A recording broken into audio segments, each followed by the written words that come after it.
Okay, so we're looking at the 5 Prajnas, the 5 female Buddhas who are variously described as well, they're sometimes described as the consorts of the Buddhas of the Mandala, but it's sort of come to light that the word consort isn't a very comfortable word for people to use. It has certain connotations. So we've been trying to find a different word, and we thought maybe we should use the word reflex instead. And it turns out that an eagle-eyed member of the Sangha who knows his dharma has pointed out that a reflex is not the same thing. Apparently it's a technical term, so we can't really call them reflexes. So I'm a little bit stuck as to what to call them other than female counterparts, which is a little bit meh, but maybe that's as good the best we can come up with. Anyway, they are the female counterparts of the better known 5 Buddhas of the Mandala. And so we looked at how they are kind of emanations of the awakened mind that we can meet. So the emanations of the awakened mind that have arisen to meditators in states of deep inspiration, deep concentration, absorption. Maybe we don't inhabit those states of deep inspiration and absorption very often, but perhaps if we kind of try and recapitulate what they see, to these figures having arisen to them in meditation, then perhaps we can we can move ourselves some way, to some extent in the direction of that experience.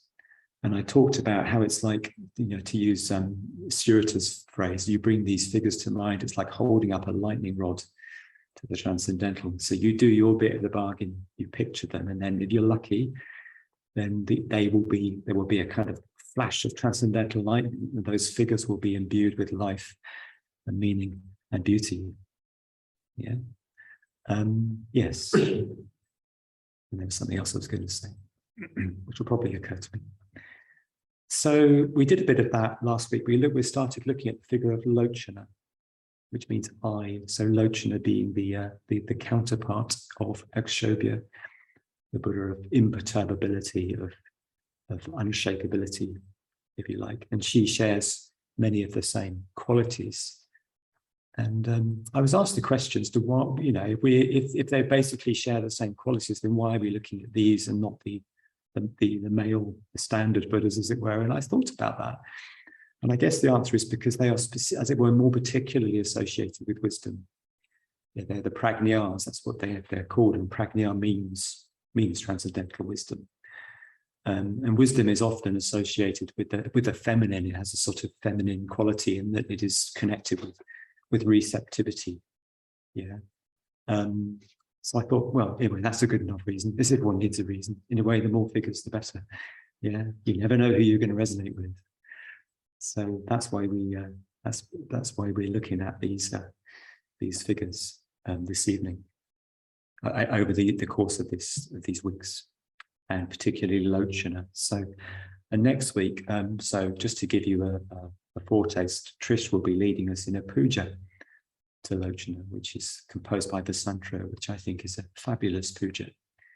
And you can actually download the pujas from Vasantra's website if you're curious to check them out in advance.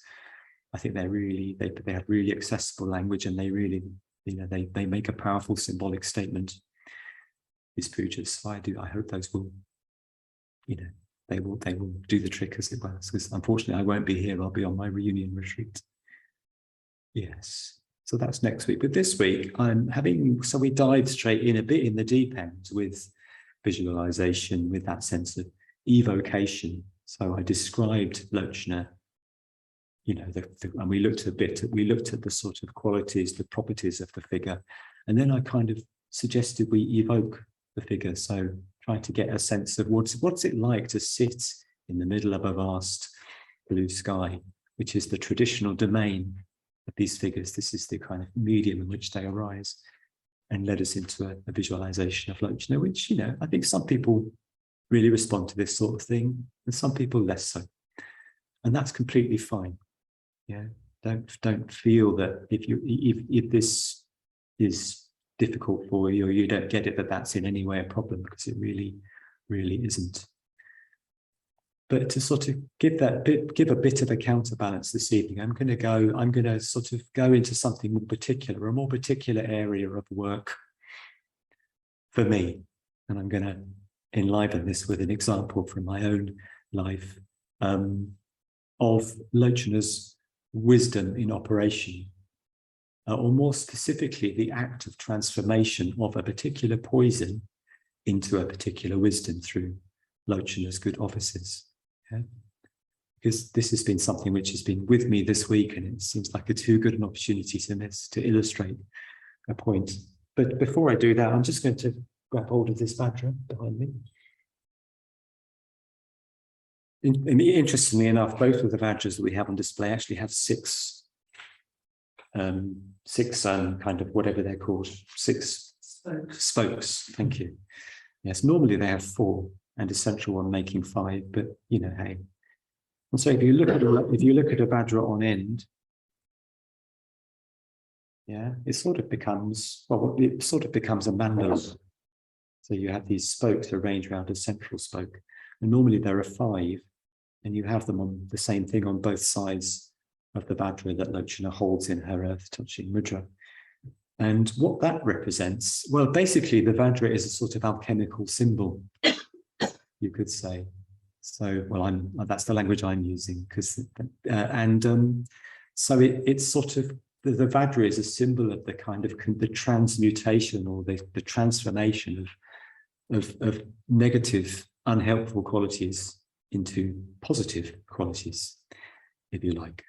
And so, more specifically, the 5 qualities, the 5 poisons which we talk about, are transmuted into what we call the 5 wisdoms. So each of the prajnas is associated particularly with one wisdom. So I won't go into all of them tonight. I'm just going to set the scene and then talk a little bit from my experience and give you an example. And then you'll have an opportunity to go into groups and just throw these things around and see if they resonate with you.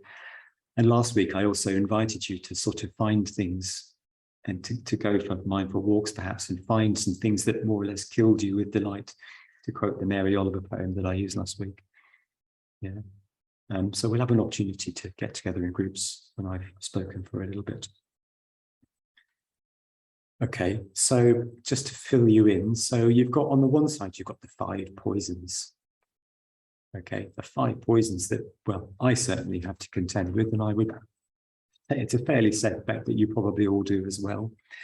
Okay, so can anyone throw out a poison for me? Who isn't an order member? Pride is one of them. Anyone else? Anyone else has done their sort of research in this area? Ill will. Ill will, yes. 2 ill wills, well done. 2 for the price of 1. Very good. Yes. Come on, you can do it. Patrick Priya knows. Go on, Patrick Priya. Envy. Envy, yes. So we've got ill will, pride, and envy. So pride and envy sort of go together a bit, don't they? Well, pride, sometimes conceit. Yeah. Greed, sort of passion, greed, yes. And there's one. Laziness in there. I don't think laziness is in there. Not that I'm aware of. They don't really correspond completely with the hindrances, do they? They don't, no. No, there is one more, which is fairly fundamental. Yeah, spiritual ignorance. So you've got these 5 poisons. Just, do they ring a bell? You've got basic delusion about the way things are, our topsy-turvy views. We don't see reality as it is.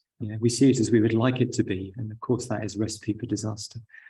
Pride, conceit, envy. Envy is a nasty poison. I think in some ways it's the nastiest, the least kind of acceptable. What else did I say? Ill will, and the other one. Thank you. Craving. Sometimes also rendered as pressure. So you've got 5 poisons, and what happens is they get transformed at the other end of the Vajra into these 5 wisdoms. Yeah, and I'm not going to go to explain them because they will become apparent as we go through this series. But the first one, which is the one that we will be looking at this evening, is the mirror-like wisdom. So, and that's particularly associated with hatred and ill will and aversion, which is interesting. The mirror-like wisdom. So we talked a bit about this last week. So what's the mirror-like wisdom?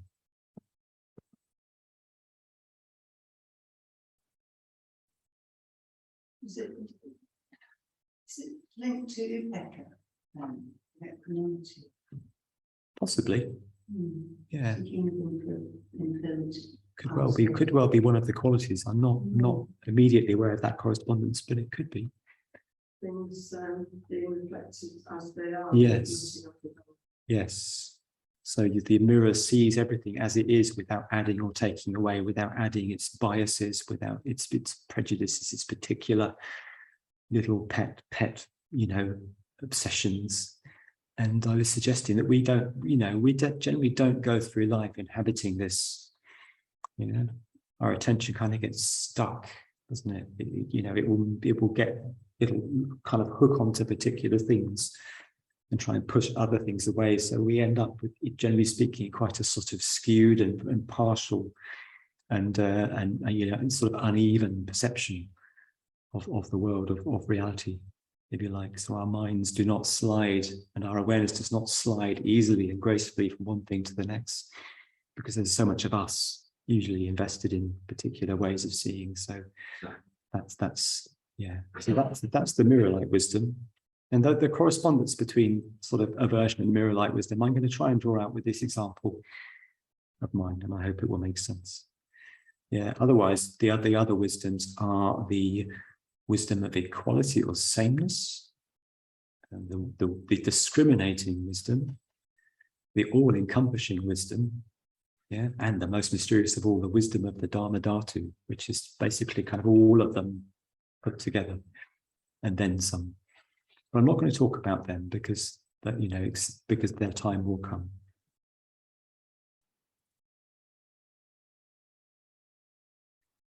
So how does this transformation happen? So there's this bit in the middle of the Vajra, which is like an orb, like a perfect sphere. And that is supposed to represent shunyata. It's sort of emptiness. So these poisons, if in some mysterious fashion, go through the fires of shunyata and are then miraculously transformed into the equivalent wisdoms. Yeah. So, how the heck does that happen? I mean, it's kind of like a bit abstract, isn't it? So how does that happen in life? Yeah, so if you talk about shunyata, we sometimes talk about emptiness, don't we? Yeah, so if you remember the bell, which is another symbol of wisdom when held upside down, is empty. It's full of emptiness, so to speak. So shunyata is emptiness. And one way of looking at emptiness is to say that, shunyata is empty of greed, hatred, and delusion. Yeah.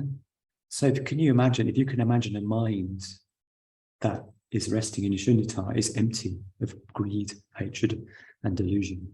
Yeah, so the mind of a Buddha, in other words. So what I take this to mean is that a mind which is imbued with wisdom, imbued with awareness, imbued with positive emotion, when it encounters one of these poisons, that's where the transformation happens. It's through the application of those qualities. Yeah. So if you can bring awareness and positive emotion to bear on the poisons, they will, as if by magic, be transmuted into the equivalent wisdoms. Yeah, at least that's how I would like to. At least that's a possible theory. That's how I would like to imagine it happens. Yeah. And so I'm going to give you a little example. Okay, when I'm talking about ill will, the poison of ill will, I'm going to expand it out a little bit to include anxiety. Because in a sense, when you're in a state of anxiety, what you are experiencing is a strong experience of aversion. At least I do. It's like if I'm in anxiety, it's like, I don't want this thing that I'm worried about to be in my experience. I don't want to feel like this. So there's a strong pushing away.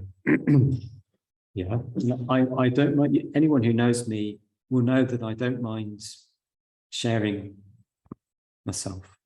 And so I don't mind telling you that this last week has been quite a good testing ground for this, in that I have experienced quite a lot of anxiety, quite a lot of states that I would want to push away, that I would rather not be in. Yeah.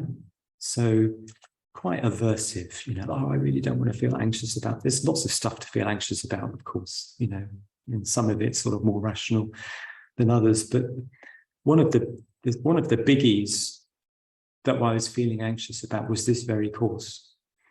And what was happening was that I was getting into a sort of, I was constructing a narrative about the course.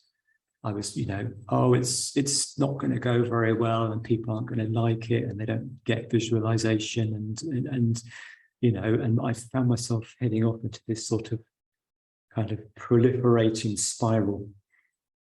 Yeah, and what the effect of that was to make me kind of feel more anxious and a bit more closed in and a bit further away from what was actually happening in the moment. Do you know what it means? It's like there's a term we often use, there's a term for this, which is quite frequently used in Buddhism, which is prapancha. So it's the tendency of the mind to go off and proliferate a particular narrative. Yeah, that most of the time has very little bearing on what's actually going on.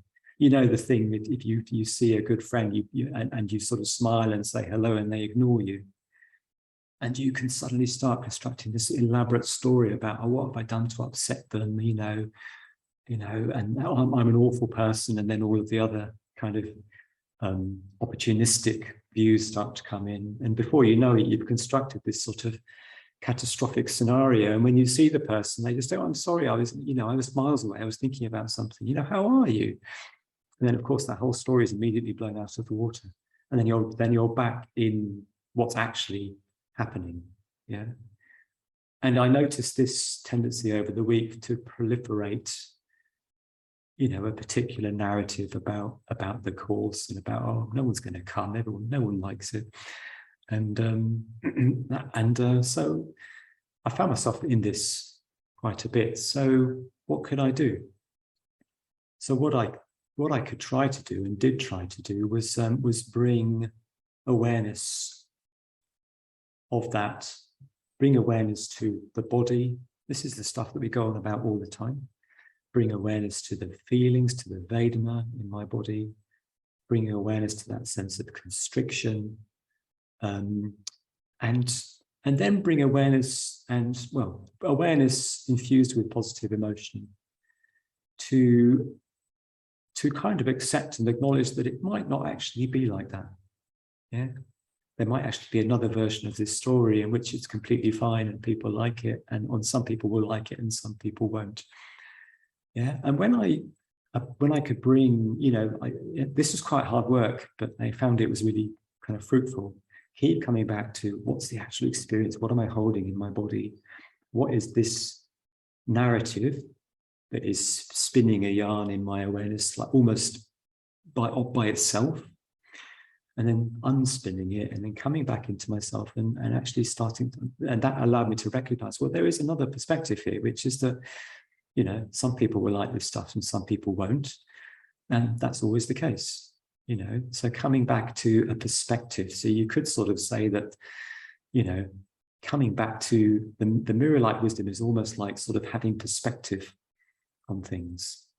So I found myself then, when I managed it, back in a much more kind of balanced view of the situation that was more informed by, I had a perspective, and it felt like I was closer to the real story, as it were. And so that felt like applying practice, applying mindfulness, and applying metta as that sort of transformative bit that started to sort of transmute that poison, the poison of, in this case, anxiety, which I lumped in with ill will, into a more open and balanced and sort of kindly awareness that was imbued with perspective. Yeah, does this make sense? Yeah, good.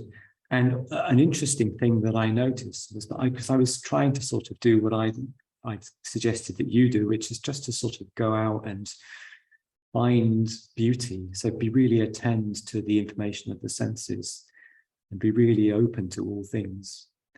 And I found once I'd applied practice to this difficult mental state, as if by magic, I was suddenly back in a world in which there was beauty. Yeah, I've been kind of closed off.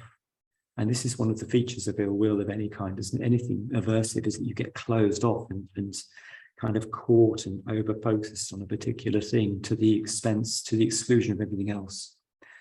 And I was out walking, and when I could see this happening in real time, I would relax into awareness, and lo and behold, the world would be renewed. You know, there would be beauty, there would be the kind of patterns of the leaves and the wind rippling the river, the waters of the river. And it just felt like this is like mirror-like wisdom in a way, because, you know, mirror-like wisdom, I think I suggested this last week, I don't think it's like a cold and objective kind of analytical awareness of everything. I think it's the ability to take things in, but imbued with kindness.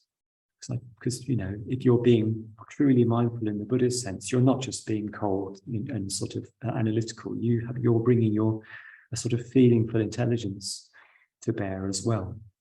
And that felt what I was at least partially succeeding in doing. So, and then the whole panoply of experience opened up to me, not just what I was seeing, but what I was kind of experiencing with the other senses and feeling in my body.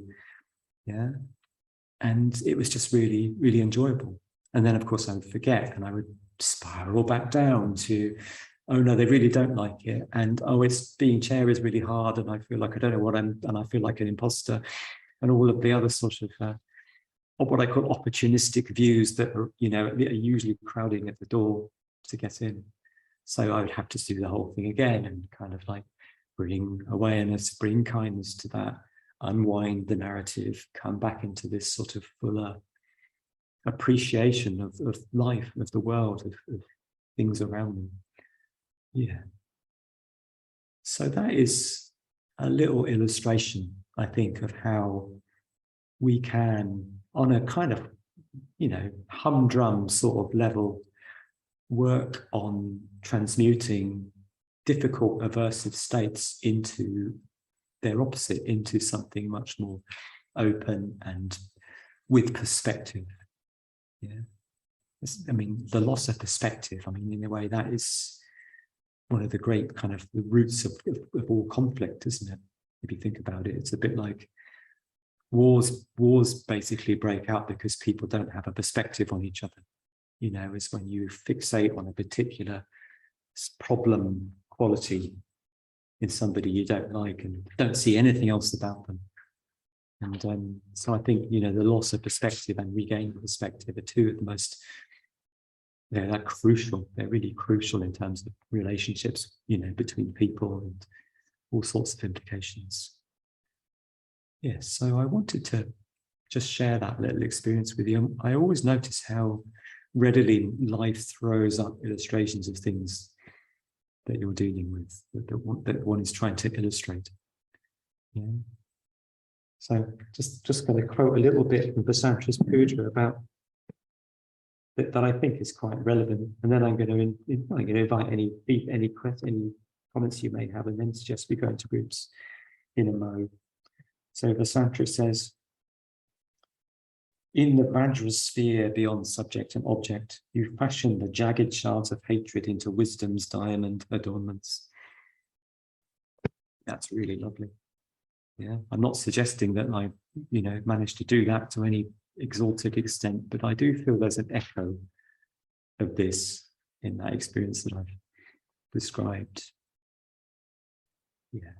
Any questions or thoughts or?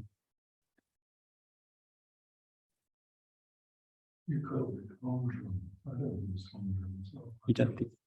every little bit's about as if some beauty. Ah. Right. Okay. Why? What would you mean? What do I mean? Yeah, by the viewers, you mean? I don't know if you can deliberate any dealings with other sort of awareness. So for the benefit of people on Zoom, Alan's just saying that all of, that it's not humdrum, but, there is a beauty to this sort of particular. Yeah, Yeah. how much of a beginner you are at this stuff. If you sincere in doing it. So, Yeah. I think I would call it beauty to it. Thank you. Good. Yeah. Yes, Annie. Through doing this practice, did you notice that there was less of the aversion? Did that ease? Oh, yes. I don't think aversion and awareness really operate well in the same space, because by its very nature, aversion is drawing your attention to the thing that you don't want. Yeah. It's just that you saying you went back to. Yes. So was that less strong, or was it different? Did you go back to different things? What actually happened? Well, it was the same. It was the same kind of basic narrative. With very recognizable features that was just repeating itself. You didn't have less. I think, and I'm not saying I've cracked this, I'm sure I'll get it again, but it felt that there was less power, because I felt like, oh, I've spotted something here. This is just a habitual response, and it's an aversive response. And yeah, aversion and awareness do not coexist very well. Yeah, not in the broadest and positive Buddhist sense, of mindfulness. Yeah. I was very interested to hear you draw the parallel between ill will and anxiety, actually, because I had a spell of anxiety a few months ago. It was something that initially happened in my 20s, and I thought I'd put it aside and then came back. When I was in the midst of it all, was trying to work with it, the urge, I had this really strong urge to practice metta bhavana, which isn't my normal urge. My normal urge is to sit and practice mindfulness breathing, just try and calm the mind and do it that way. And as soon as I turned towards the metta side of it, there was a real release of it. And to hear you draw the parallel between that and anxiety and ill will, it's almost like it hadn't registered in my head, but there is definitely a parallel. I mean, that the sort of self thing that goes on when you're in that mind state, very sort of inward looking anxiety mine was at this point. It was very much worried about myself and and anxiety tends to work like that. Well, it does. You can be anxious for other people, but it's my sense of it usually is very much about me being the center of the universe. Yes. And wanting to be happy. Yeah. Wanting to be free of it. Yeah. And as soon as you kind of bring some method to the situation, and actually for me just look out at other people, that the happiness of other people, it's incredible how quickly it lifted. Right. I had to transfer. I just have concern for the people and stop worrying about myself. Like massive weight lifted. So yeah, really interesting parallel. Yes. Yes, there's, definitely that anxiety is a very and ill will. They're very strongly associated with selfing in a particular way, aren't they? One you become very rigid and very defined and very boundaried when you're in, ill will, anxiety, because the self really does come to the fore. I was curious about how much you felt the anxiety itself has this sort of characteristic of aversion, and how much is more the sort of secondary, more sort of, I don't want this unpleasant experience. Well, that's mostly what the aversion, the anxiety is. I think if you just come back to bodily sensation, then okay, it's not very nice. There's a sort of tightness in there, and I had a lot of stomach ache, for instance. And that's not very pleasant, and that sense of kind of heat or whatever it was in the body isn't very pleasant. But that in itself doesn't constitute anxiety. No, the anxiety is then the addition of the narrative and the emotions that go with the narrative. Yeah. Is there any moment of acceptance within real life? I'm sorry? Is there an element of acceptance within mirror-like wisdom? Is there, so Darren's asking if there's an element of acceptance with mirror light wisdom. Well, I think in a way there is, because you're not kind of favoring this experience over that experience. There's like a kind of opening out to the whole kind of, as I said, the whole sort of panoply or array of experience, which allows you to, in a funny sort of way, to see everything more clearly and more beautifully. Because if you're not invested in it, in pushing it away, or I suppose conversely wanting to have it and craving for it, and then you can see things more clearly if you don't have a personal agenda with them. So I would think so, yes.